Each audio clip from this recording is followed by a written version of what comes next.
الحمد لله رب العالمين والصلاة والسلام على أشرف الأنبياء والمرسلين نبينا محمد وعلى آله وأصحابه أجمعين ومن تبعهم بإحسان إلى يوم الدين ما بعد. فقد قال الله تعالى في القرآن المجيد والفرقان الحميد: أعوذ بالله السميع العليم من الشيطان الرجيم: يا أيها الرسول بلغ ما أنزل إليك من ربك وإن لم تفعل فما بلغت رسالته والله يعصمك من الناس. برادران اسلام، دینی بھائیوں، آج کا موضوع ہمارا دعوت، داعی، مدعو اور منصب داعی.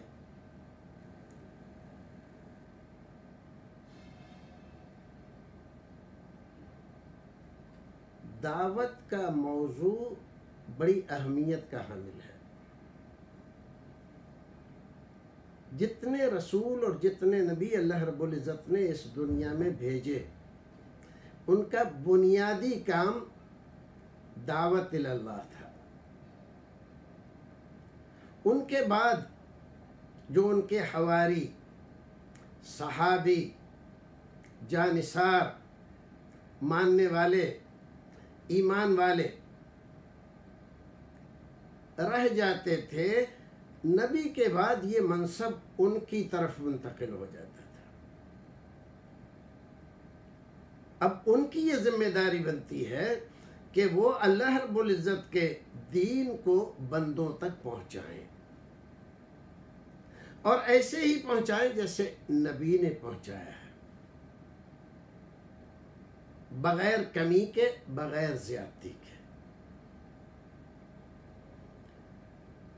اور اسی کے ساتھ اس راستے میں آنے والی مصیبتوں، پریشانیوں اور مشکلات کو خندہ پیشانی سے برداشت کریں، اور یہ سمجھے کہ جو کام ہم کر رہے ہیں یہ ساری چیزیں اس کام کے متقاضیات میں سے ہے. جو بھی کلمہ حق کہنے کے لیے کھڑا ہوگا، باطل پرستوں کے درمیان حق پرستی کی بات کرے گا،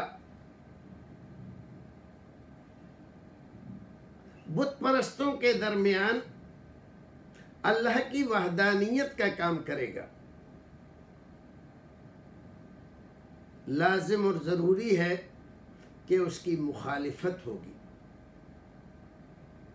اس کے راہ میں روڑے اٹکائے جائیں گے، اس کو پریشان کیا جائے گا، اس کو مصیبتوں سے دوچار کیا جائے گا، اس کی زندگی اجیرن بنائی جائے گی. یہ ہمیشہ سے اور ہمیشہ تک ایسا ہی ہوتا رہے گا. نہ کسی زمانے میں اس میں کوئی کمی آئی ہے اور نہ کمی آئے گی، بلکہ ایک داعی حق کو اگر وہ کلمہ حق کہتا ہے اور پھر اس کے راستے میں روڑے نہیں اٹکائے جاتے، لوگ اس کو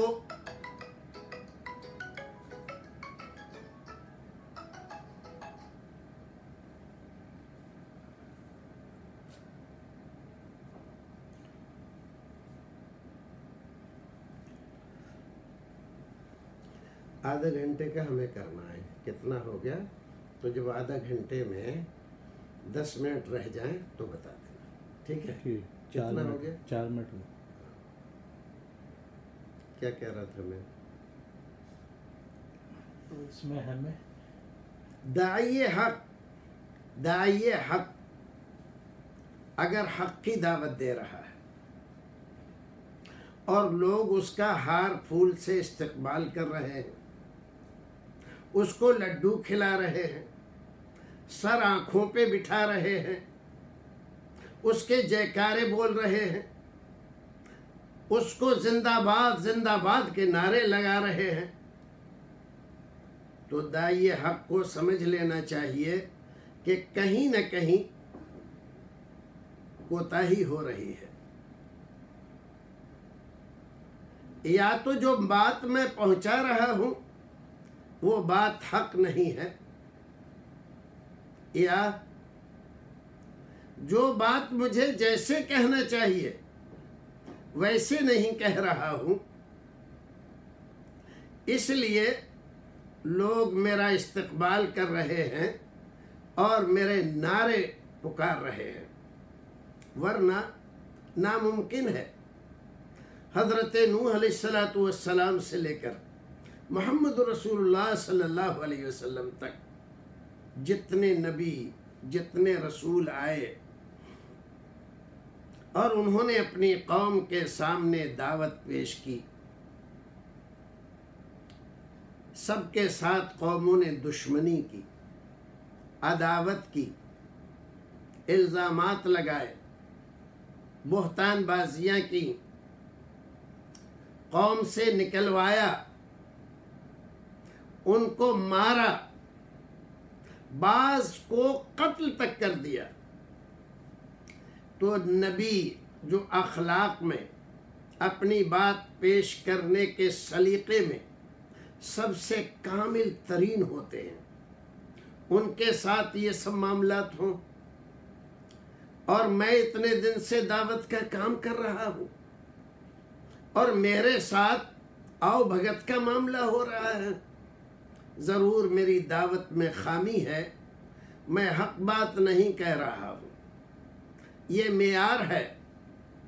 کسی بھی داعی کو اپنی دعوت کے بارے میں کسی دوسرے کی کہنے کی ضرورت نہیں ہے، وہ یہ دیکھ لے کہ اس کا معاملہ لوگوں کے ساتھ کیسا ہے دعوت کے میدان میں آنے کے بعد۔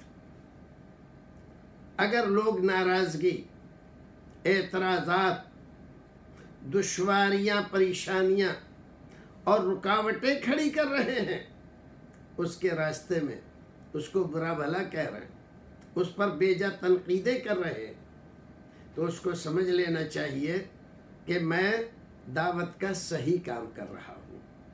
اور اگر لوگ طرح طرح کے کھانے اور پکوان پیش کر رہے ہیں، نعرے لگا رہے ہیں، میری تعریفوں کے جھوٹے پل باندھ رہے ہیں، تو سمجھ لینا چاہیے کہ میں دعوت کا صحیح کام نہیں کر رہا ہوں۔ بہرحال بھائیوں، عزیزوں، داعی کی فضیلت، اس کی اہمیت کسی قوم میں اتنی زیادہ ہے کہ اگر قوم میں حق کے داعی نہیں رہیں گے تو قوم کے گمراہ ہونے میں، بے راہ ہونے میں، ضلالت کا شکار ہونے میں، شیطان کے چنگل میں پھنس جانے میں کوئی دیر نہیں لگے گی۔ نبی کے دین کو بدل دیا جائے گا، نبی کی بتائی ہوئی باتوں میں تبدیلی کر دی جائے گی۔ ہوتا رہا ہے اور ہوتا رہے گا۔ نبی محترم صلی اللہ علیہ وسلم، حضرت عبداللہ ابن مسعود رضی اللہ تعالیٰ عنہ کی روایت، جس کو حضرت امام مسلم رحمۃ اللہ علیہ نے مسلم میں روایت کیا، فرماتے ہیں جتنے نبی آئے، جتنے رسول اللہ نے دنیا میں بھیجے، ان تمام کو اللہ تعالیٰ نے جانثار، صحابی اور حواری دیے تھے، اور وہ نبی کے بتائے ہوئے راستے پر چلتے تھے۔ یاخذون بسنتہ ویقتدون بامرہ۔ پھر ثم یاتی من بعدہم خلوف، پھر ان کے بعد ناخلف لوگ آتے، یقولون ما لا یفعلون ویفعلون ما لا یؤمرون۔ جس بات کا حکم نبی نے نہیں دیا اس کو دھڑلے سے کر رہے ہیں، اور جس بات کا ان کو حکم دیا گیا اس کی کوئی پرواہ نہیں کرتے۔ نام بڑے بڑے، نعرے بڑے اچھے، اور اظہار عقیدت کے نئے نئے طریقے، یہ ان کا کام۔ میلے ٹھیلے اور تہوار، پورا دین و مذہب ان کا اس طرح کی ظاہرداری کا شکار ہو جاتا ہے۔ رسول اکرم صلی اللہ علیہ وسلم نے یہ بتلایا، ما من نبی الا ولہ حواریون، یعنی کوئی نبی ایسا گزرا ہی نہیں جس کو اللہ رب العزت نے کوئی جانثار نہ دی ہو۔ اور پھر اس کے بعد جب تک یہ حواری اور صحابی رہے، دین محفوظ رہا۔ جب یہ حواری اور صحابی گزر گئے، تب لوگوں نے نئے نئے راستے اختیار کر لیے۔ اب یہ تو ہوتا رہا ہمیشہ۔ ہمارے نبی محترم صلی اللہ علیہ وسلم نے جو حکم آپ کو دیا گیا تھا، یا ایھا الرسول بلغ، اس کی تبلیغ کی۔ اللہ تعالیٰ نے یہ کہا تھا کہ جیسی تبلیغ کرنے کا آپ کو حکم دیا جا رہا ہے، اگر ایسی تبلیغ آپ نے نہیں کی تو یہ مانا جائے گا کہ آپ نے رسالت و نبوت کا حق ادا نہیں کیا۔ اب ہم دیکھیں، قرآن سے پوچھیں کہ نبی نے جو کچھ اللہ رب العزت کی طرف سے آیا، بے کم و کاست اس کو پہنچا دیا کہ نہیں پہنچا دیا؟ تو قرآن گواہی دیتا ہے، الیوم اکملت لکم دینکم، دین آج کے دن میں نے تمہارا مکمل کر دیا۔ اگر نبی نے کچھ چھپا لیا ہوتا تو ظاہر ہے کہ دین مکمل نہ ہوتا، اور اگر نبی نے اپنی طرف سے کچھ اس میں بڑھا دیا ہوتا تو بھی اللہ رب العزت یہ کہتا کہ یہ مکمل نہیں، اس میں ملاوٹ کر دی گئی ہے۔ وَلَوْ تَقَوَّلَ عَلَيْنَا بَعْضَ الْأَقَاوِيلِ، اللہ رب العزت نے یہ بھی کہا کہ اگر ہماری بات میں اپنی طرف سے کچھ ملاوٹ کی تو ہم دائیں ہاتھ سے اس کی رگے جاں کو پکڑ لیں گے، اور پھر دنیا میں کوئی طاقت ایسی نہیں جو ہم سے چھڑا سکے۔ کس کو؟ نبی کو۔ جب اللہ رب العزت نبی کے ساتھ ایسا کہہ رہا ہے تو نبی کو اپنی طرف سے، اپنی خواہش سے دین میں کچھ اضافہ کرنے یا اللہ نے کچھ نازل کیا اس کو چھپا لینے کی اجازت نہیں ہے۔ کیا حکم ہوا ہے؟ یا ایھا الرسول بلغ۔ اب سوال یہ ہوتا ہے، اے نبی تبلیغ کیجئے۔ سوال پیدا ہوتا ہے کس چیز کی تبلیغ کروں؟ جواب آتا ہے، ما انزل الیک من ربک، تمہارے رب کی طرف سے جو کچھ تمہارے اوپر نازل ہوا ہے اس کی تبلیغ کرو۔ تو تبلیغ کس کی جائے گی؟ جو اللہ کی طرف سے آیا ہے۔ اللہ کی طرف سے قرآن آیا ہے، اللہ کی طرف سے رسول اکرم کے فرامین جو حدیث کی شکل میں ہیں یہ آئے ہیں، کیونکہ اللہ تعالیٰ نے کہا وَمَا يَنْطِقُ عَنِ الْهَوَىٰ، ہمارا نبی اپنی خواہش سے نہیں، ہمارے حکم سے بولتا ہے۔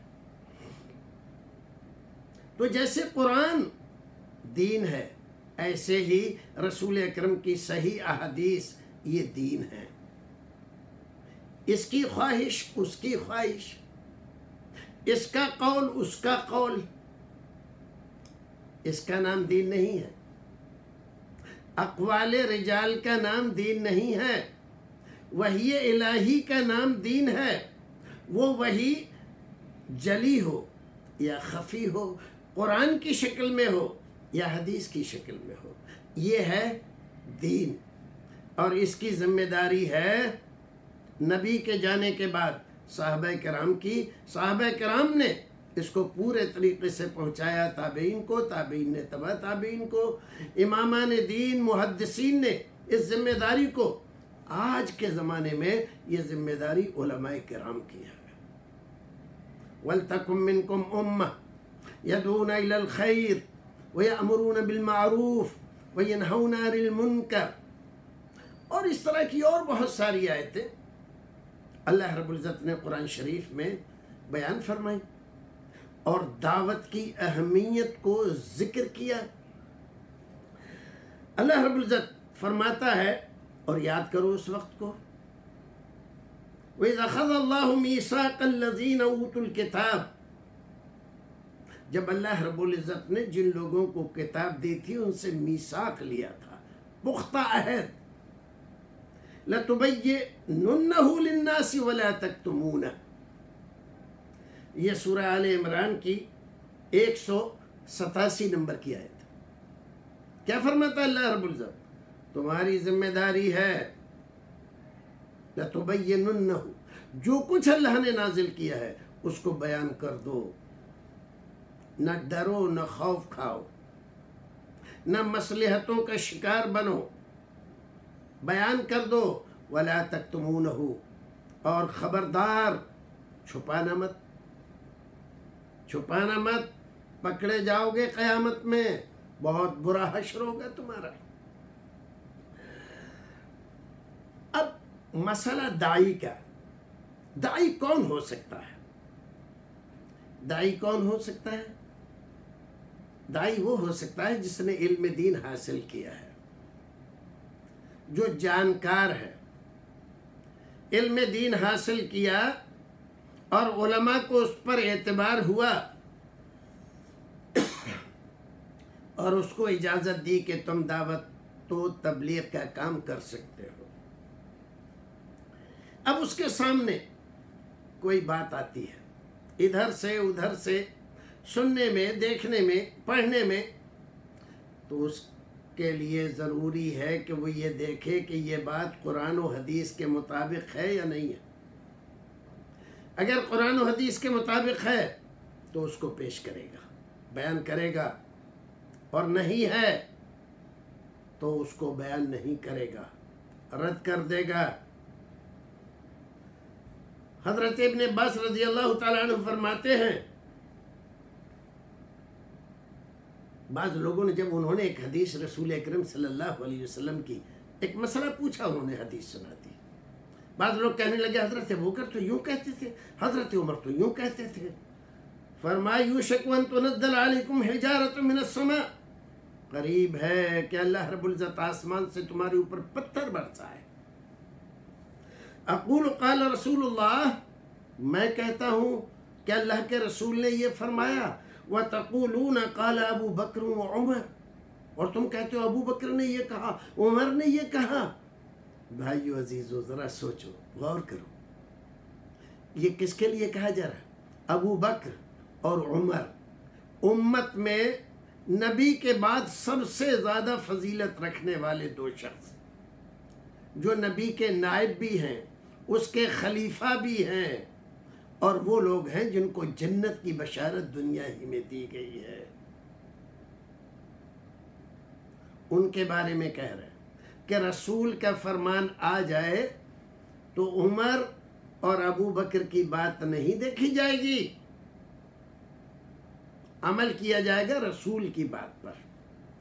یہ ایک صحابی کا فرمان، قول، آپ دیکھیں، یہ ہے منہج صحابہ کہ رسول کی بات کے مقابلے میں کسی کی بات نہیں مانی جائے گی، چاہے وہ کوئی بھی ہو۔ اور اس طرح کے نصوص بہت سارے ہیں، لیکن اس مختصر وقت میں ہم سب پیش نہیں کر سکتے۔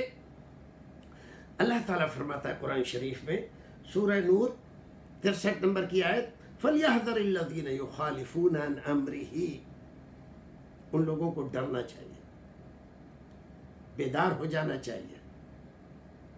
یخالفون عن امرہ، جو میرے نبی کے فرمان کی مخالفت کرتے ہیں، ان تصیبہم فتنہ او یصیبہم عذاب علیم، کہیں ان کو فتنہ آ کر نہ پکڑ لے، کہیں وہ عذاب علیم میں گرفتار نہ ہو جائے۔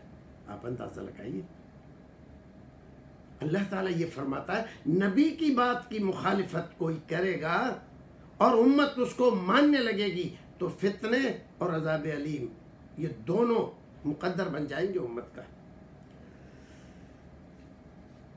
پتہ چلا کہ دعوت بغیر علم کے یہ صرف اتنا نہیں ہے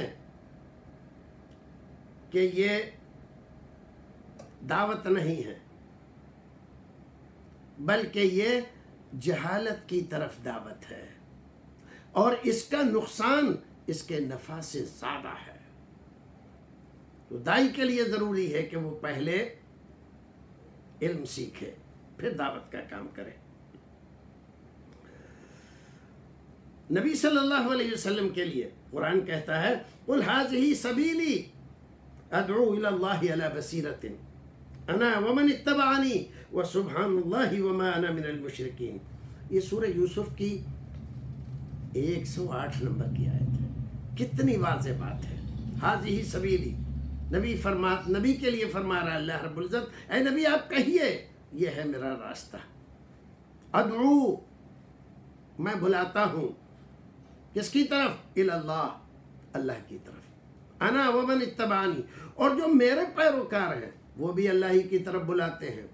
اب ہمارے زمانے میں جو دعوت کا کام ہو رہا ہے، مسلکوں، مذہبوں، شخصیتوں اور شہروں اور علاقوں کی طرف لوگ دعوت دے رہے ہیں اور سمجھ رہے ہیں ہم دعوت و تبلیغ کر رہے ہیں۔ علی بصیرت کہہ کر گویا کہ 3 باتیں اس میں بتائی گئیں۔ ایک تو یہ کہ وہ دعوت کو جانتا اور سمجھتا ہے، اور وہ کیفیت دعوت کو بھی سمجھتا ہے، دعوت کیسے دی جائے گی، اور پھر اس کے بعد وہ یہ بھی سمجھتا ہے کہ جن لوگوں کو دعوت دی جا رہی ہے ان کو دعوت دیتے وقت ہمارا رویہ کیا ہوگا ان کے تعلق سے۔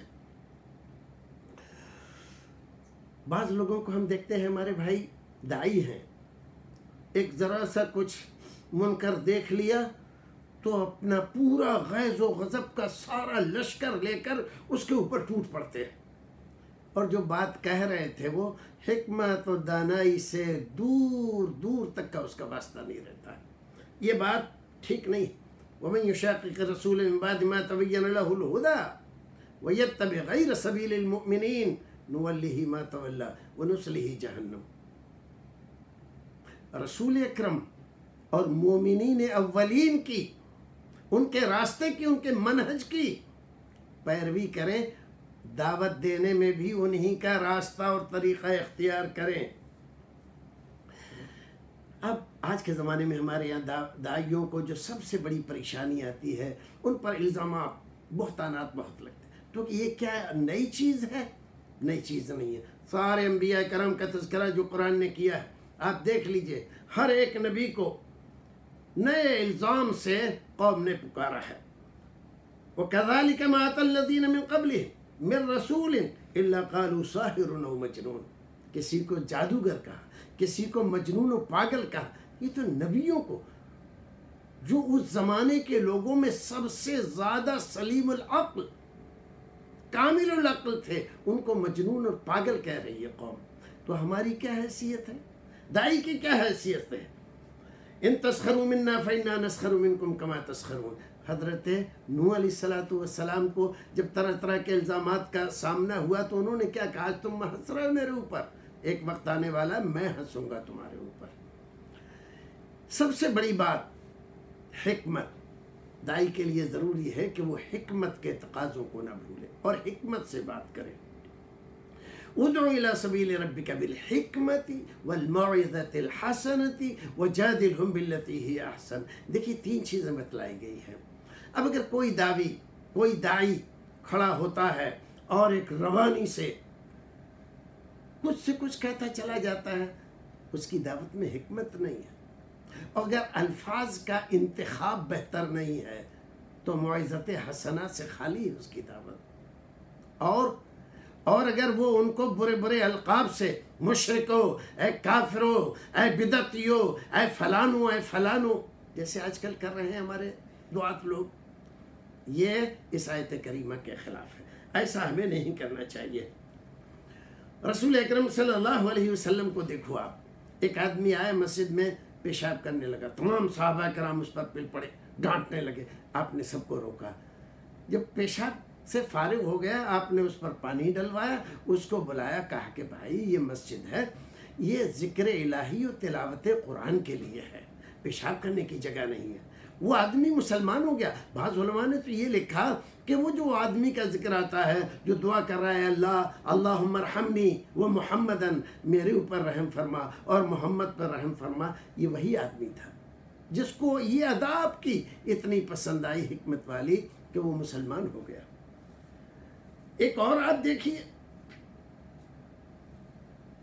ایک آدمی نے، یہ معاویہ بن الحکم ایک صحابی ہیں، نماز میں ایک آدمی کو چھینک آئی، اس نے الحمدللہ کہا، انہوں نے سنا اس کو، انہوں نے کہا یرحمک اللہ۔ اب یہ تو غلط تھا، اب سب لوگ ان کی طرف دیکھنے لگے، اب یہ بولے تمہاری ماں تمہیں گم کر دیں، تم کیوں سب میری طرف نظریں گڑا رہے ہو۔ اب یہ سب واقعات ہو گئے، رسول اکرم نے بعد میں بلایا، پوچھا کیا تھا، تو بتلایا ایسا ایسا تھا۔ اس نے الحمدللہ کہا، میں نے یرحمک اللہ کہہ دیا، اللہ کے رسول آپ نے فرمایا دیکھو یہ نماز ہے، نماز میں لوگوں کی بات نہیں چلتی، تلاوت قرآن جو دعائیں ہیں وہ چلتی ہیں، لا یصلح فیہا شیء من کلام الناس۔ دیکھیے انہوں نے رسول اکرم کے اس چیز کو کتنا سراہا کہ جب اپنی قوم میں گئے تو جا کر بڑی تعریف کی رسول اکرم کی، فرماتے ہیں نہ مجھے ڈانٹا نہ مجھے پھٹکارا۔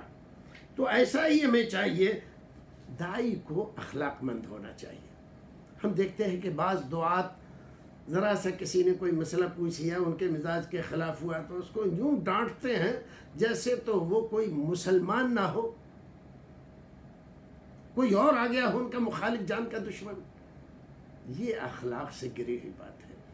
اخلاق داعی کے لیے سب سے بڑی ضرورت ہے۔ اب بھائی عزیزو، 2-3 منٹ رہ گئے ہیں، ایک اس میں سوال اور تھا، کیا داعی کا یہ منصب ہے کہ وہ فتوے بھی دے؟ بھائیو، منصب افتاء ایک الگ منصب ہے، اس کے لیے جس صلاحیت کی ضرورت ہوتی ہے عام طور پر داعیوں میں وہ صلاحیت نہیں ہوتی۔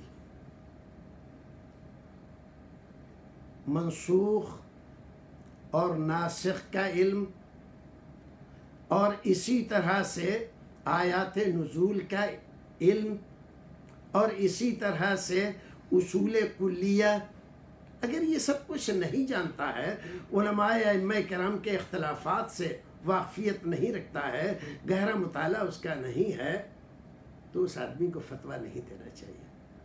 پھر بعض مسئلے ایسے ہوتے ہیں جو علاقے میں کسی اور پس منظر میں چل رہے ہیں، اور آپ سے جب پوچھا جاتا ہے تو اس پس منظر کو چھپا لیا جاتا ہے۔ آپ تو ایک عام سے سوال کا عام سا جواب دے دیتے ہیں، پھر ہوتا کیا ہے؟ ہوتا یہ ہے کہ پھر وہاں آپ کے چلے آنے کے بعد دھینگا مشتی ہوتی ہے، فساد ہوتا ہے، لڑائیاں ہوتی ہیں، اختلافات ہوتے ہیں، نہیں مولانا نے تو ایسا کہا، انہوں نے تو یہ فتویٰ دیا۔ اب وہاں جو مقامی عالم ہے اس سے لڑائی کرتے ہیں لوگ، اس کی مخالفت کرتے ہیں، طرح طرح سے اس کو ستاتے ہیں، بدنام کرتے ہیں۔ بعض علاقوں میں تو ایسا بھی دیکھنے میں آیا کہ وہاں جو ایک عالم ایک مدت سے کام کر رہا تھا، بیچارے کو وہاں سے چلے جانا پڑا اور اس کو رہنے نہیں دیا لوگوں نے۔ تو آپ عوام کی شرارتوں کا شکار نہ ہو، بلکہ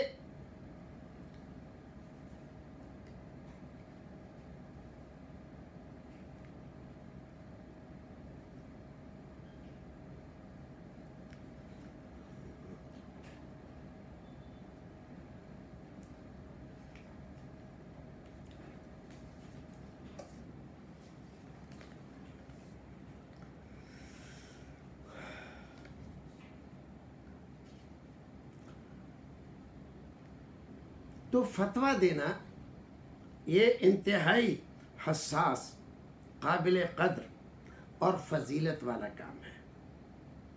مفتی وارث نبی ہے، فرض کفایہ ادا کر رہا ہے۔ مفتی جب اپنا دستخط کرتا ہے فتویٰ لکھ کے، گویا کہ وہ اللہ اور اس کے رسول کی طرف سے یہ حکم لکھ کر دے رہا ہے تو بڑی ذمہ داری ہے۔ مفتی کے لیے جو عام شرائط ہیں ان کو اگر آپ دیکھ لیں تو پہلی شرط ہے مسلم ہو، عاقل ہو، بالغ ہو، علم سے آراستہ ہو۔ بغیر علم کے فتویٰ دینا حرام ہے۔ سہل پسندی، کجروی کا مظاہرہ کرنا،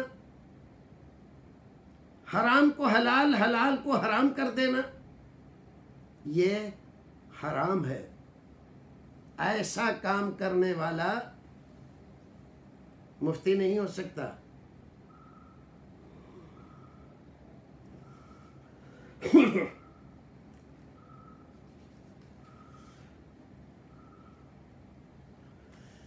خطیب بغدادی حضرت امام شافعی رحمۃ اللہ علیہ سے نقل فرماتے ہیں، فتوے کا اہل وہ ہے جو علوم کتاب اللہ سے آگاہ ہو، ناسخ منسوخ، محکم متشابہ آیات کی صحیح تعویل، تفسیر، اسباب نزول، مقام نزول اور امر و نہی اور نصوص سے اچھی طرح واقفیت رکھتا ہو۔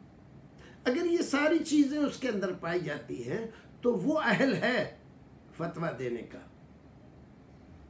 اور اگر نہیں تو وہ فتویٰ نہ دے، دوسرے علماء کی طرف احالہ کر دے، کہہ دے بھئی فلاں صاحب سے پوچھئے، میں داعی ہوں، میں نے دعوت کا کام کر دیا ہے، رہی فتوے کی بات تو آپ دوسروں سے پوچھ لیں، فلاں عالم سے پوچھا کریں، وہ مفتی ہیں۔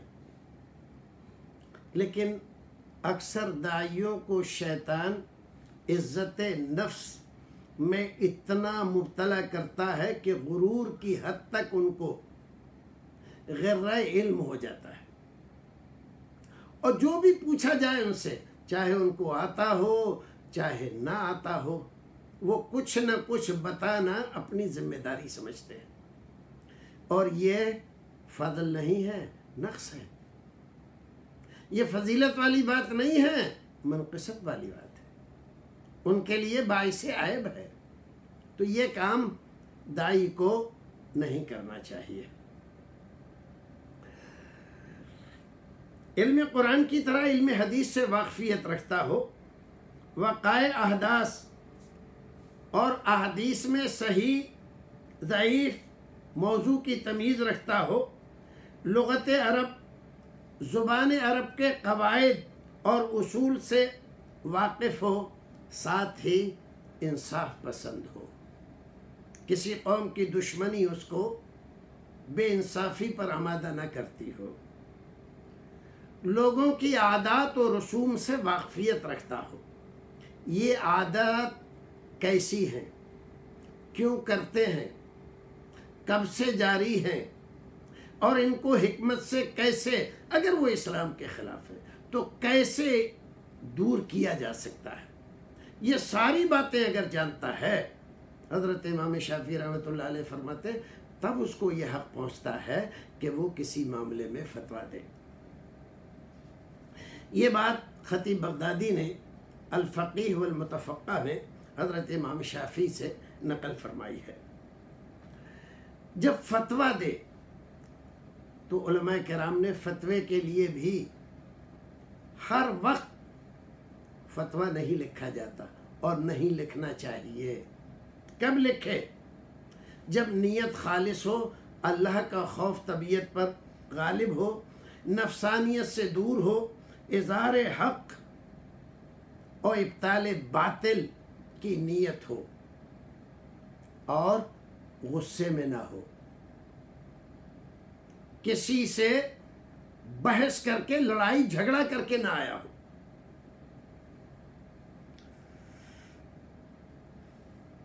حضرت امام احمد بن حنبل رحمۃ اللہ علیہ فرماتے ہیں، الآداب الشرعیہ میں لکھا ہے، مفتی قیامت کے دن اپنے اعمال و افعال کا جواب دہ ہے۔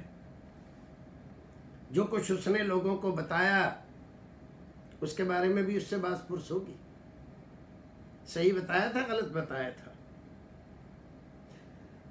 امام ابن خلدہ انہیں امام ربیع سے کہا، تمہارا مقصد لوگوں کو سہولت فراہم کرنا نہیں، اپنی نجات کی فکر کرنا ہے۔ آج کل ہمارے بہت سارے دعات، بہت سارے مفتی حضرات یہ دیکھتے ہیں کہ لوگوں کے لیے آسانی کس میں ہے، لہذا وہ فتویٰ دے دیا جائے۔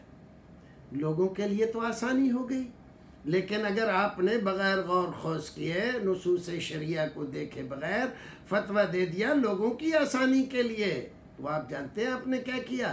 آپ نے اپنی گردن پھنسا لی۔ قیامت کے دن کون چھڑائے گا؟ اس کی فکر زیادہ کرو۔ امام احمد بن حنبل رحمۃ اللہ علیہ فرماتے ہیں کہ مفتی کے لیے 5 وصف ضروری ہے، اس کے اندر 5 خصوصیتیں پائی جائیں۔ 5 منٹ بعد دوں گا۔ کوئی بات۔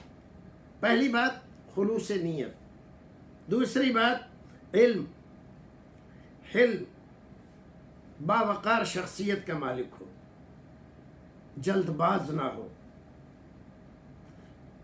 فن افتاء میں ماہر ہو، بے نیاز ہو، لالچ میں فتوے نہ لکھے، عادات و رسوم، احوال و ظروف جو لوگوں کے ہے، کیا پریشانی ہے ان میں، کیا کیا ہو رہا ہے، اس کو اچھی طرح جانتا دیکھتا ہو، اور پھر اس کے بعد فتویٰ لکھنا چاہیے اس کو۔ اگر مفتی کے اندر تواضع نہیں ہے، رواداری نہیں ہے، تو یہ اس کے لیے ضروری ہے کہ وہ فتویٰ نہ دے، فتوے سے رک جائے۔ علماء کرام نے یہ بھی کہا اگر کوئی بات اس سے پوچھی جاتی ہے اور اس کو وہ مسئلہ آتا نہیں تو کیا کرنا چاہیے؟ تو کہہ دے واللہ عالم، لا ادری، میں یہ مسئلہ ابھی نہیں جانتا، دیکھ کے بتا سکتا ہوں، یا پھر اس کا جواب دوں گا، یا کسی اور مجلس میں اس مسئلے کو ڈسکس کریں گے۔ اس طرح کی کوئی بات کہہ کے مسئلے کو وہیں پر چھوڑ دیں۔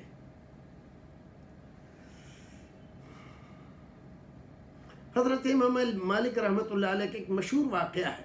ایک آدمی بہت دور سے افریقہ سے چل کے آیا، چند مسئلے آپ سے پوچھیے، اکثر مسائل میں آپ نے لا ادری کہہ دیا۔ اس آدمی نے کہا کہ کیا کمال کر رہے ہیں آپ، اتنی دور سے میں آپ سے آیا ہوں، اور اتنے پورے راستے میں جہاں جہاں میں ٹھہرا لوگوں نے مجھ سے پوچھا کہاں سے آ رہے ہو، کہاں جا رہے ہو، تو میں نے بتایا میں امام مالک کے پاس جا رہا ہوں، اور یہ مسئلے میں ان سے پوچھنے جا رہا ہوں۔ اب میں تو تمام میں آپ کا ڈھنڈورا پیٹتا چلا آیا، آپ کہہ رہے ہیں لا ادری۔ حضرت امام مالک رحمۃ اللہ علیہ نے، اللہ رب العزت کی ہزار ہزار رحمتیں ہوں ان پر، انہوں نے فرمایا سنو، میری وصیت ہے تمہارے لیے، تم جس راستے سے آئے تھے اسی راستے سے جانا، اور جہاں جہاں رکے تھے وہاں وہاں رکنا، اور پھر لوگوں کو بتانا بھائیو میں گیا تھا، اتنے مسئلے پوچھے تھے امام مالک سے، اتنے معلوم تھے ان کو اور اتنے معلوم نہیں تھے، اتنے مسائل کے لیے انہوں نے لا ادری کہہ دیا۔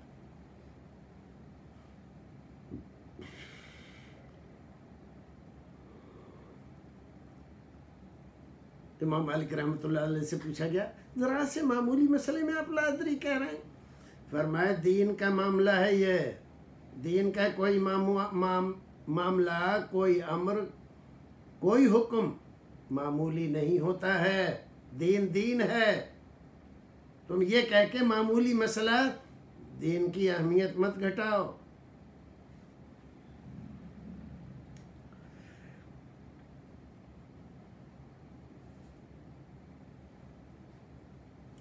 ابن صلاح مشہور محدث ہیں، فرماتے ہیں سلف کو اگر مسئلہ معلوم نہ ہوتا تو لا ادری کہتے یا مؤخر کر دیتے کہ پھر بتائیں گے۔ لا علمی یہ اعتراف ہے اس بات کا کہ ان کو یہ پتہ ہے کہ یہ مسئلہ ان کو نہیں آتا ہے۔ شیخ سعدی نے کتنی اچھی بات کہی کہ آکس کے ندانت وہ بدانت کہ بدانت در جہل مرکب ابادت دہر بمانت۔ ایک آدمی ہے ایک مسئلہ اس کو آتا نہیں ہے لیکن سمجھتا ہے کہ مجھے آتا ہے، یہ آدمی کبھی بھی اپنی جہالت سے نکل نہیں سکتا۔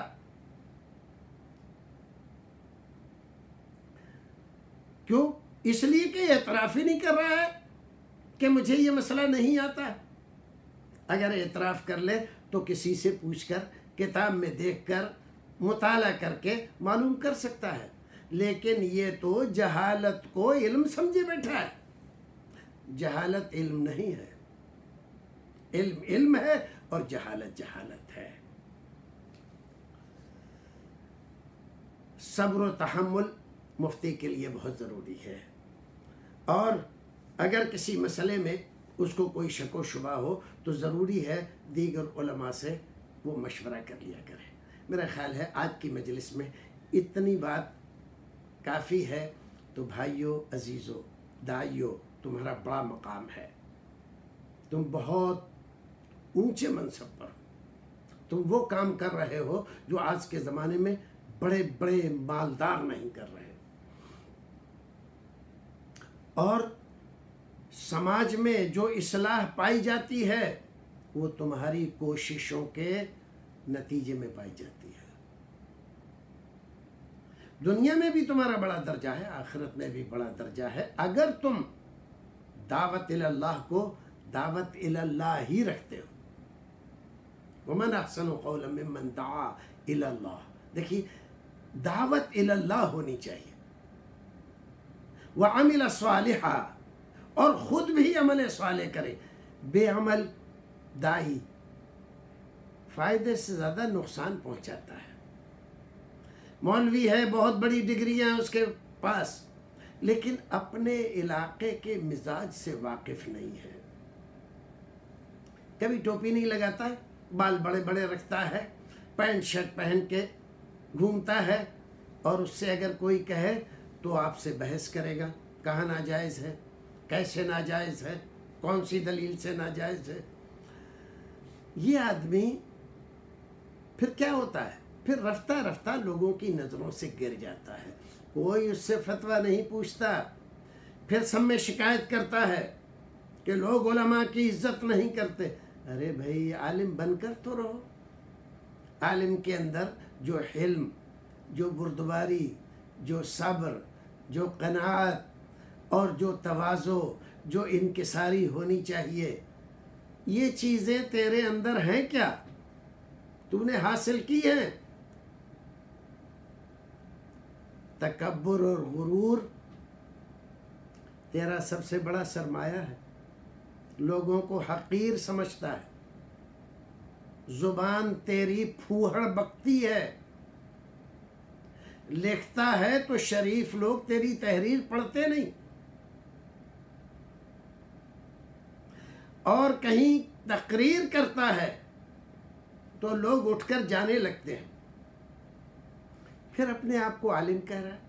عالم ہو تو عالموں کی شان کے ساتھ رہو۔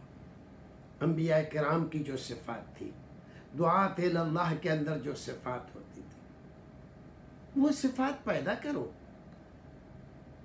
ہر وقت عوام کی تنقید، تبصرے، ان کو جاہل بتانا، اور علماء کی قدر نہیں کرتے، علماء کی عزت نہیں کرتے۔ ارے بھائی، یہ اگر نہیں کرتے ہیں تو یہ پکڑے جائیں گے اللہ کے یہاں۔ لازم ہے، ضروری ہے عالم کی ہم عزت کریں۔ عالم نائب رسول ہے، لیکن آپ نائب رسول ہو تو نائب رسول بن کر رہو۔ آپ کا اخلاق، آپ کی عادات اور آپ کی تواضع، آپ کے بولنے کا انداز، آپ کی ہمدردی ایسی ہونی چاہیے کہ ہر ایک آدمی کا دل آپ کی طرف کھینچے۔ نہ یہ کہ جس نے ایک بار آپ کی بات سن لی، آئندہ کے لیے کان پکڑ لیے، اس کی بات نہیں سننا۔ تو آپ کیا کر رہے ہیں؟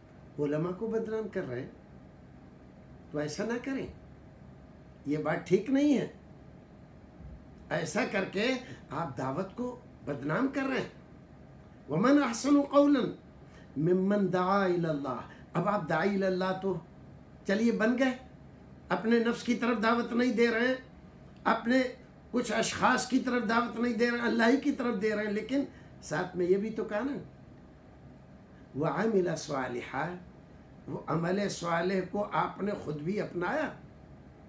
ادھر تقریر کی اور ادھر جا کے آپ سگریٹ اڑا رہے ہیں، اور وہاں سے لوگ جلسے سے جاتے ہوئے دیکھ رہے ہیں مولوی صاحب تو سگریٹ پھونک رہے ہیں، تو ان کے اوپر اثر ہوگا کیا آپ کی بات کا؟